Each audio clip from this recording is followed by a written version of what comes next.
Is it fact or fiction that some divorce lawyers will drag out your case just to run up the bill? It pains me to say it, but fact. And I think that you'll find, and a lot of my clients find that, their previous lawyers or the lawyers on the other side, they just want to create issues. And they see a certain dollar amount in your estate and they say, you know what, we can fight a little bit more about things that you don't necessarily need to fight about, right? My clients, it's always like, look, it's the analogy. Do you spend 5,000 to chase 5,000?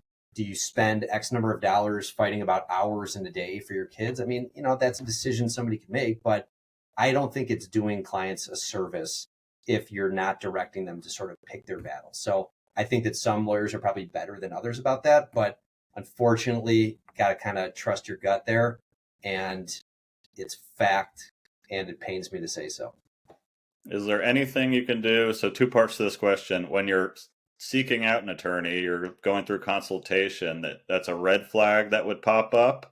And then along those lines, most people are already with an attorney running up these bills. Right. What's a tip for a conversation starter that can nip this in the bud? Yeah.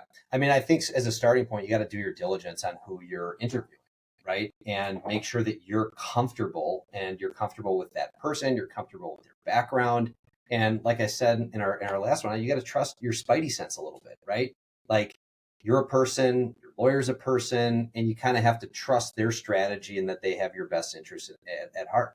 And so, like I kind of said, it's like if you wanted to have somebody else in your consult, be careful with attorney-client privilege stuff, but that's, somebody objective where you can kind of walk through that with them and say, hey, what'd you think about this person? Or what'd you think about this person? You got to kind of trust your gut. But to the point where if you're already invested in this person and you're sort of got swindled into, signing up and you're like, oh my God, we're fighting about everything. Like the bill is out of control. Like I said, you're not unhappy with your car payment when you actually like your car, right? If your car sucks, you don't want to pay the bill. And if you're just getting these bills and you're not moving forward and you don't feel comfortable and you're not happy with your representation, it might make sense to start interviewing others, getting a second opinion, just like a medical issue, right? And how do you stop the bleeding? And where's my strategy to how to get this thing done? And what issues are important? So again, kind of a tip is trust your spidey sense and really analyze kind of where you're going and insist from your lawyer, how do we shoot the target and get from A to B?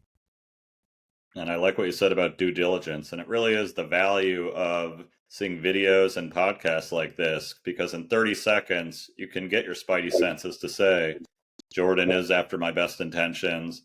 This other person is not. It can give you like a really quick, free way to analyze who you're working with.